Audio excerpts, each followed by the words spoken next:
तो hello everyone, welcome back another video. Commerce विद्यार्थी, उम्मीद करता हूं बेहतर होंगे। तो इस वीडियो के अंदर हम लोग बात करने वाले हैं सर चैप्टर नंबर 4 प्लानिंग के बारे में। कल ये वीडियो आ जानी चाहिए थी, बट ये वीडियो नहीं आई क्योंकि इस मोहल्ले में लाइट नहीं थी। लेकिन इस वीडियो के अंदर हम लोग वो चैप्टर डिस्कस करने वाले हैं जो अगले 4 चैप्टर की नींव रखता है। तो चैप्टर नंबर 4 बहुत आराम से, बहुत सुकून से पढ़िएगा क्योंकि ये आपको बहुत हेल्प करने वाला है। तो चलिए शुरू करते हैं इस क्लास को। ठीक है, तो what is a planning? Planning क्या होता है? प्लानिंग का मतलब थिंकिंग बिफोर हैंड। जब किसी भी चीज को करने से पहले आप चीजों को सोच लेते हैं, वो आपका क्या कहलाता है? प्लानिंग कहलाता है। जैसे मुझे 90% लेके आना है, ठीक है, और मैंने साल की शुरुआत में ये चीज सोच के बैठ गया मैं, तो ये मेरा क्या होगा? थिंकिंग बिफोर हैंड है। मतलब मैंने करने से पहले चीजों को सोच लिया, क्या होगा, कैसे होगा, किस तरीके से करना है। तो ये हमारा क्या कहलाता है? प्लानिंग कहलाता है। ठीक है, इसलिए बोला गया planning is a process of deciding in advance what action are necessary to achieve the specific goals or set the objective। Planning क्या होता है? प्लानिंग जो है एक प्रकार का प्रोसेस है, ठीक है, डिसाइडिंग इन एडवांस या थिंकिंग इन एडवांस कि व्हाट एक्शन आर नेसेसरी, क्या एक्शन आपके लिए जरूरी है, ठीक है, फॉर द अचीविंग गोल, अपने गोल को अचीव करने के लिए या अपने ऑब्जेक्टिव को अचीव करने के लिए, वो हमारा क्या कहलाता है? प्लानिंग कहलाता है। ठीक है, प्लानिंग क्या करता है? Identify the resources need. ठीक है, वो क्या करता है? आइडेंटिफाई करता है रिसोर्स और नीड को and determine the step taken achieve the those objective. और स्टेप्स आप मतलब यहाँ पर क्या करते हैं? डिटरमाइन करते हैं कि कौन सा स्टेप आपको लेना होगा अपने गोल को अचीव करने के लिए। वो आपका क्या कहलाता है? प्लानिंग कहलाता है। ठीक ठीक है, वो हमारा प्लानिंग कहलाता है। प्लानिंग के फीचर के बारे में बात करें, विशेषताएं क्या होती हैं? तो प्लानिंग थिंकिंग एडवांस है। विशेषता क्या होगी? गोल ओरिएंटेड प्रोसेस, मतलब हम गोल को अचीव करने के लिए काम कर रहे हैं, इसीलिए क्या होता है? गोल ओरिएंटेड प्रोसेस होता है। ठीक है, मेन फोकस क्या होता है? अपने गोल को अचीव करना। मुझे 90 लेके आना है, 95 लाना है, 98 लाना है, 99 लाना है, 100 लाना है, तो मैं अपने गोल को अचीव करने के लिए काम करूंगा। इसीलिए बोला गया गोल ओरिएंटेड होता है। प्लानिंग क्या होता है? गोल ओरिएंटेड होता है।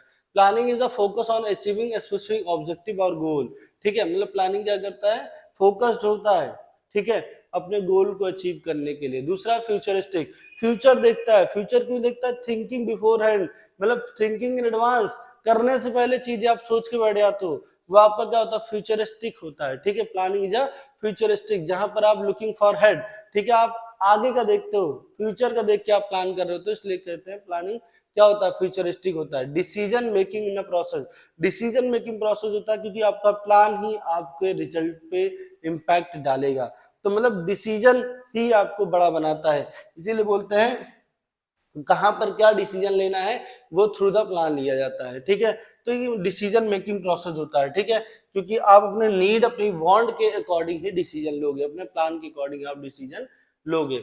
अगला है systematic. Planning is systematic order बोला जाता है। क्यों? क्योंकि आपको पता है एक सिस्टम, एक प्रोसेस को फॉलो करते हुए प्लानिंग हमारा काम करता है। ठीक है, तो planning is a structured in organised process ensuring all the expect and take the consideration। ठीक है, मतलब ये हर एक स्टेप को, एक प्रोसेस को फॉलो करते हुए चलता है, इसलिए प्लानिंग क्या कहलाता है? सिस्टमेटिक कहलाता है। अगला होता है प्लानिंग या कंटिन्यूअस प्रोसेस। और कंटिन्यूअस प्रोसेस इसलिए क्योंकि आप एक काम करते हो, फिर दूसरा काम करोगे, तीसरा काम करोगे, तो कांस्टेंट प्लानिंग आपके साथ काम करते चलेगी। मतलब विदाउट प्लानिंग आप अगला स्टेप नहीं ले पाओगे। इसीलिए बोला गया प्लानिंग वन टाइम प्रोसेस नहीं है, कंटिन्यूअस प्रोसेस है, लगातार काम करेगा आपके साथ। Flexibility according to the time and condition and need and wants, आप क्या करते हो? प्लान को चेंज करते हो, ठीक है, उठक पटक करते हो, वो फ्लेक्सिबिलिटी कहलाती है उसकी। क्यों? क्योंकि आप अपने रिसोर्सेज, अपने नीड एंड वांट्स के अकॉर्डिंग प्लान को बदलते हो। तो मतलब यहाँ पर क्या होता है? एडॉप्टेबल होता है, ठीक है, लेकिन चेंज द सर्कमस्टेंस, जैसे चीजें बदलेंगी तो प्लान को भी थोड़ा सा चेंज आप कर सकते हैं, इसलिए बोला जाता है कि फ्लेक्सिबल होता है। ठीक है, इसलिए याद रखना है।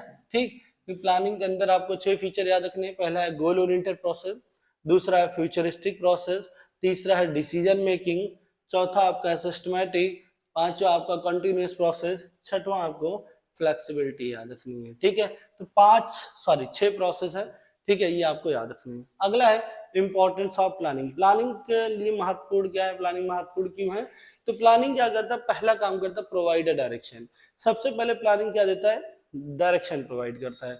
डायरेक्शन मतलब एक दिशा निर्देश आपको मिल जाएगा, एक पाथवे मिल जाएगा, एक रूट मिल जाएगा जिसपे आपको काम करना है, क्योंकि प्लान यही करता है कि आपको एक रोड मैप बना के देता है, इसलिए बोला गया प्लानिंग प्रोवाइड अ डायरेक्शन। सबसे पहला महत्वपूर्ण काम क्या है, डायरेक्शन प्रोवाइड करता है। रिड्यूस द अनसर्टेनिटीज, जो अनसर्टेन प्रोसेस जो अनसर्टेनिटी है उसको प्लानिंग क्या कर देता है, समय के साथ रिड्यूस कर देता है, कम कर देता है। क्यों? क्योंकि आपको पता है कि प्लानिंग क्या होगा, बेटर परफॉर्मेंस के लिए आप देख रहे हो, ठीक है। तो जो भी अनसर्टेन चीजें होने वाली है, आकस्मिक अचानक से होने वाली है, प्लानिंग उनको खत्म करने का काम करता है। थ्रू द प्लान चलोगे तो अनसर्टेनिटीज नहीं आएंगी, बट विदाउट प्लान चलोगे तो प्रॉब्लम्स आपको आएगी, ठीक है।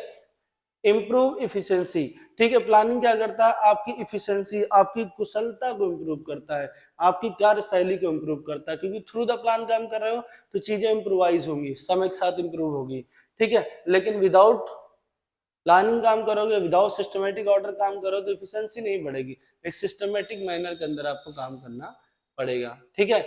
इनहेंस द डिसीजन मेकिंग, ठीक है। आप यहाँ पर क्या करते हो, डिसीजंस लेते हो, ठीक है, इनहेंस डिसीजन मेकिंग, ठीक है। तो अब यहाँ पर क्या होता है, डिसीजन मेकिंग मतलब क्या होता है, ऑलरेडी फ्रेमवर्क को आप गाइड कर रहे होते हो, ठीक है। तो मतलब आपका डिसीजन मेकिंग क्षमता को बढ़ाता है, इनहेंस करता है, ठीक है। आपको पहले भी पढ़ा कि डिसीजन मेकिंग में इसका हिस्सा होता है। Increase the focus and motivation, ठीक है। देखो आपको पता है फ्यूचरिस्टिक गोल है तो मोटिवेशन मोटिवेट होगा, ठीक है। साथ में फोकस्ड ऑन अचीविंग गोल, ठीक है, गोल ओरिएंटेड प्रोसेस है तो फोकस रहता है हमेशा, फोकस इंक्रीज होता है, मोटिवेशन भी बढ़ता है अगर आपका प्लान सही काम करेगा।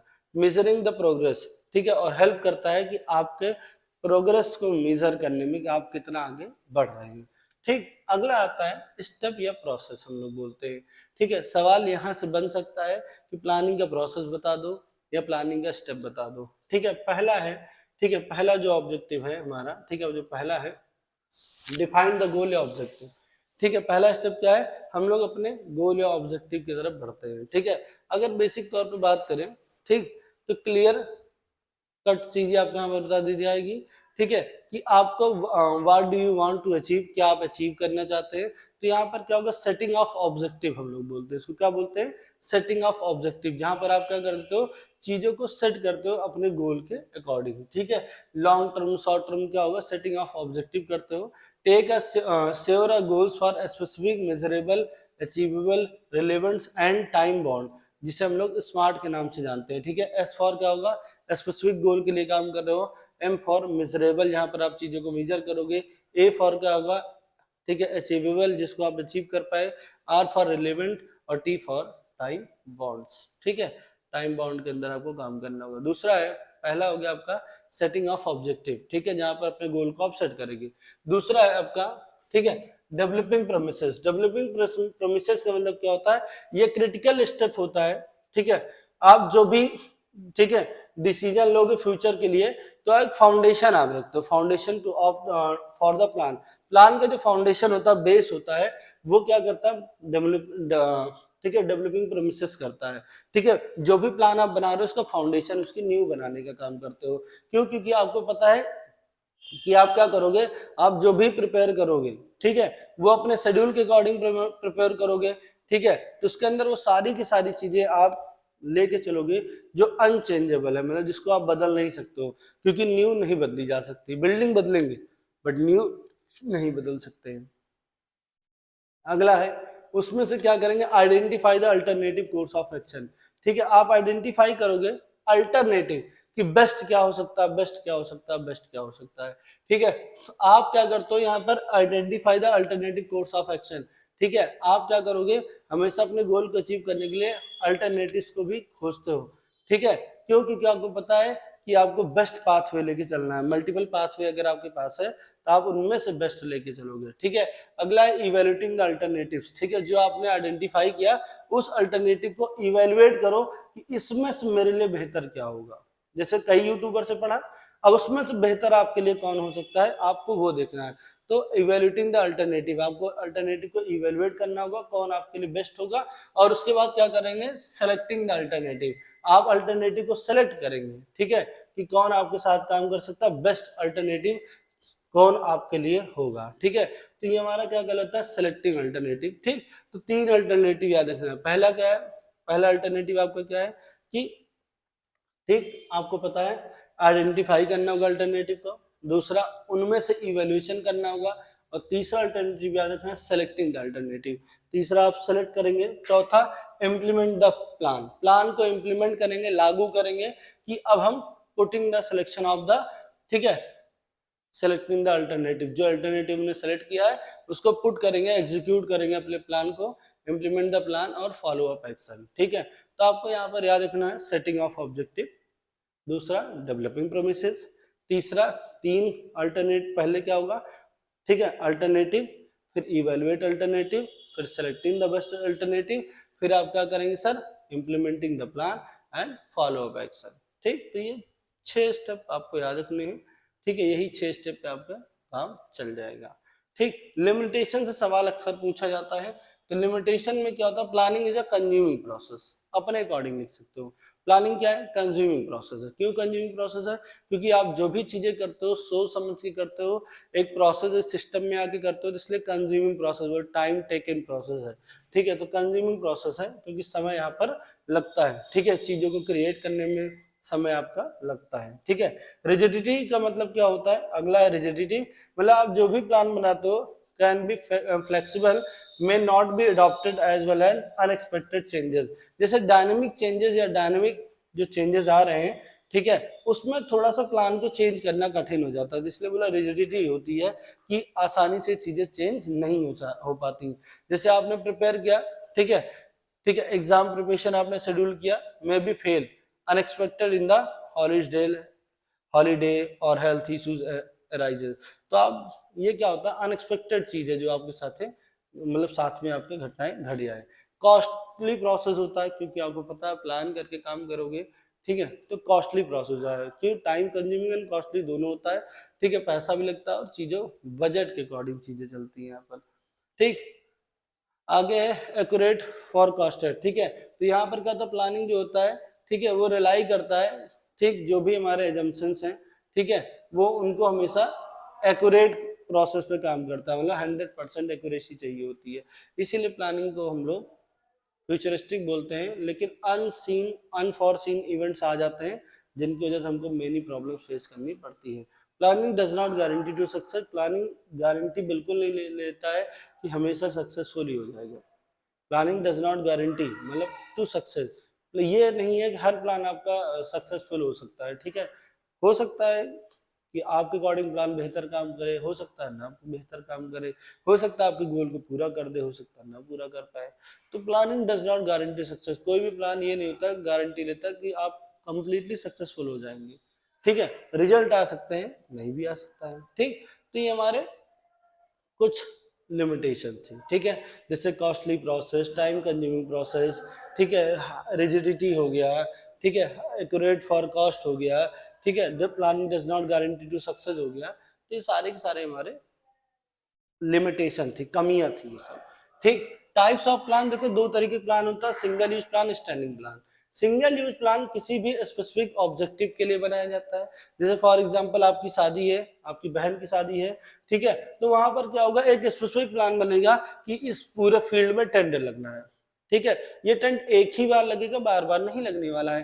तो ये जो टेंट का प्रोसेस है, ठीक है, जो टेंट लगेगा या यूनिक प्रोजेक्ट लग रहे हैं, कुछ भी आप तैयारी कर रहे हैं, तो वो सिंगल यूज प्लान है। एक बार यूज करने के बाद दोबारा आप उसको यूज नहीं करेंगे, वो आपका सिंगल यूज प्लान कहलाएगा। ठीक है, जैसे आप बोर्ड्स की तैयारी 12th की एक बार करो, दोबारा आप नहीं करोगे। ठीक है, तो ये आपका क्या है, सिंगल यूज प्लान है। ठीक है, कि 10 दिन के अंदर पूरे बिजनेस को खत्म कर देंगे और दोबारा नहीं पढ़ना पड़ेगा, तो सिंगल यूज प्लान है। ठीक है, तो हमारा सिंगल यूज प्लान कहलाएगा, मतलब जो एक बार एक प्रोजेक्ट के लिए काम किया जाए। ठीक, अगला होता है स्टैंडिंग प्लान, ये लॉन्ग टर्म डेवलपमेंट के लिए होता है। जैसे क्लास 12 में आप शुरुआत में आए तो आपने वहां पर स्टैंडिंग प्लान बनाया कि मुझे किस तरीके से शुरुआत में पढ़नी है, किस तरीके गर्मी की छुट्टियों में पढ़नी है, कैसे मुझे अक्टूबर नवंबर देखना है, कैसे मुझे दिसंबर जनवरी में अपना प्रैक्टिकल की तैयारी करनी है। ठीक है, पूरे साल को किस तरीके से चलाना है, तो स्टैंडिंग प्लान था कि किस तरीके से हम लंबे समय तक काम करेंगे। या अगला प्रोजेक्ट हमारा CUT है, तो किस तरीके से हम काम करेंगे, तो हमारा क्या हो जाएगा, स्टैंडिंग प्लान है कि जो डेवलप होता है लॉन्ग टर्म के लिए, ठीक है। लेकिन सिंगल यूज प्लान क्या होता है, किसी एक सिंगल प्रोजेक्ट के लिए होता है, उसके बाद दोबारा वो चीज इंप्लीमेंट नहीं होती। तो दो तरीके के प्लान होते हैं, सिंगल यूज प्लान और standing plan. Single use plan एक बार और स्टैंडिंग प्लान लॉन्ग टर्म के लिए काम करता है, ठीक। तो अब बात करते हैं on the basis of plan, ठीक है। देखो यहां पर अगर हम लोग बात करें कि मतलब जो प्लान होता है, ठीक है, अब ये चीजों को अचीव करने के लिए प्लान्स के अकॉर्डिंग क्या क्या चीजें होती हैं, ठीक है। तो हम लोग बात करते हैं, देखो इसके अंदर बहुत सारी चीजें नहीं आपको पढ़ना है, ठीक। दो प्लान थे, स्टैंडिंग प्लान और सिंगल यूज प्लान, ठीक है। अब इसके अंदर क्या होता है, ऑब्जेक्टिव होता है। ऑब्जेक्टिव मतलब प्लान जो आप बना रहे हो तो उसका उद्देश्य क्या है, ठीक है। Determine what to be done, आप क्या करना चाहते हो, कैसे करना चाहते हो, ठीक है। और आपका ऑल ओवर बिजनेस का प्लान क्या है, वो हमारा ऑब्जेक्टिव शो करता है, ठीक है। हम किस उद्देश्य के लिए काम कर रहे हैं। दूसरा होता है स्ट्रेटेजी। स्ट्रेटेजी का मतलब क्या होता है, ये एक प्रकार से एक आउटलाइन होती है पूरी बिजनेस की, फ्यूचर के क्या डिसीजंस होंगे, फ्यूचर में हम किन चीजों पे काम कर रहे होंगे, वो हमारी स्ट्रेटेजी शो करती है कि हम किस तरीके से 90% ले आएंगे। दूसरा होता है पॉलिसी। पॉलिसी का काम क्या होता है, प्रोवाइड करता है एक बेस, क्या देता है, एक बेस देता है। पॉलिसी क्या होती है, बेस होता है ऑफ द ऑब्जेक्टिव, जो मेरे ऑब्जेक्टिव है उनके बेस के तौर पे काम कर रही होती है पॉलिसी। पॉलिसी हमको चीजों को बड़ा करती है, ठीक है। पॉलिसीज का मतलब होता है रूल एंड रेगुलेशन बनाना, ठीक है। अगला आता है पॉलिसी के बाद प्रोसीजर। प्रोसीजर मतलब स्टेप बाय स्टेप किन किन चीजों को फॉलो करना है, उसके बारे में लोग बात करें तो हमारा क्या कहलाता है, प्रोसीजर। मतलब रूटीन फॉर अ वर्क, आपके काम के रूटीन, आपके प्लान का रूटीन क्या होगा, किस तरीके से अपने गोल को अचीव करेंगे, तो वो रूटीन जो शो करता है वो हमारा प्रोसीजर कहलाता है, ठीक है। मेथड, मेथड का मतलब क्या होता है कि मेथड मतलब आप यहाँ पर किन किन मेथड्स का यूज करेंगे, मतलब अपने रिजल्ट को पाने के लिए, अपने गोल को अचीव करने के लिए किन मेथड्स का आप यूज करेंगे। पैसा ज्यादा लगाएंगे, टाइम कम लगाएंगे, टाइम पैसा दोनों कम लगाएंगे, रिजल्ट आप बेहतर लेके आएंगे। तो यहाँ पर क्या होता है कि standardise way of the task, अपने टास्क को पूरा करने के लिए किस मेथड, किस पाथवे पे आप चलने वाले हैं, वो डिसाइड करता है आपका मेथड, ठीक है। किन स्टेप्स के थ्रू आप चीजों को लेके चलेंगे। अगला आता है रूल। रूल का मतलब वही है पॉलिसीज जो आपने बना रखी है, रूल एंड रेगुलेशन मतलब जो जनरल इंस्ट्रक्शन है, जनरल गाइडलाइन है, उस गाइडलाइन को हम लोग बोलते हैं रूल, कि आप किस तरीके से अपने ऑर्गेनाइजेशन को चलाएंगे अपने गोल को अचीव करने के लिए, ठीक है। प्रोग्राम, प्रोग्राम क्या होता है, डिटेल स्टेटमेंट होता है अबाउट द प्रोजेक्ट, पूरे प्रोजेक्ट का एक डिटेल क्या होता है सर, डिटेल स्टेटमेंट होता है। जैसे बोलते हैं ना क्या प्रोग्राम है भाई, तो प्रोग्राम जो है भाई, उस प्रोग्राम का मतलब होता है डिटेल स्टेटमेंट देना कि क्या क्या चीजें किस किस तरीके से कब कब ये हम करने वाले हैं, ठीक है। तो प्रोग्राम के अंदर हम बताते हैं कि prepare for the various activities, policies, procedure, goal, ठीक है, रूल, तो ये सारी सारी चीजें प्रोग्राम के अंदर आती हैं। और आखिरी में आता है बजट। बजट क्या होता है, एक स्टेटमेंट होता है, एक्सपेक्टेड स्टेटमेंट होता है, ठीक है। न्यूमेरिकली में एक्सप्रेस होता है कितने का बजट आएगा, मैं गोवा घूमने जा रहा हूँ, ठीक है, मैं जा रहा हूँ जो क्या नाम राजस्थान घूमने, तो कितने का बजट आएगा। जब आप उसको नंबर्स और फिगर्स में प्रेजेंट करते हो तो हमारा क्या कहलाता है सर, वो बजट कहलाता है, ठीक है। तो क्या याद रखना, ऑब्जेक्टिव आप यहाँ पर what to be done set करेंगे। दूसरा स्ट्रेटेजी आप प्रोवाइड करोगे, एक आउटलाइन दोगे, ठीक है। तीसरा पॉलिसी, जहां पर आप बताओगे कि आपका मतलब किस रूल एंड रेगुलेशन पे आप काम करने वाले हैं। Procedure, outline of the step, मतलब आप अपने रूटीन को बताने वाले हैं किस तरीके से फॉलो करेंगे। मेथड्स, टास्क को पूरा करने के लिए किन किन स्टेप को फॉलो करेंगे।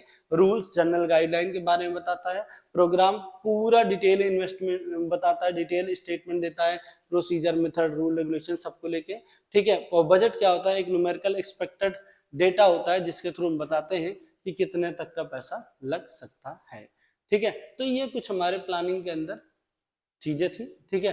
तो अब आगे हम लोग अगले चैप्टर में बात करेंगे ऑर्गेनाइजिंग के बारे में। तब तक के लिए धन्यवाद, जय श्री श्याम, राधे राधे, बाय बाय।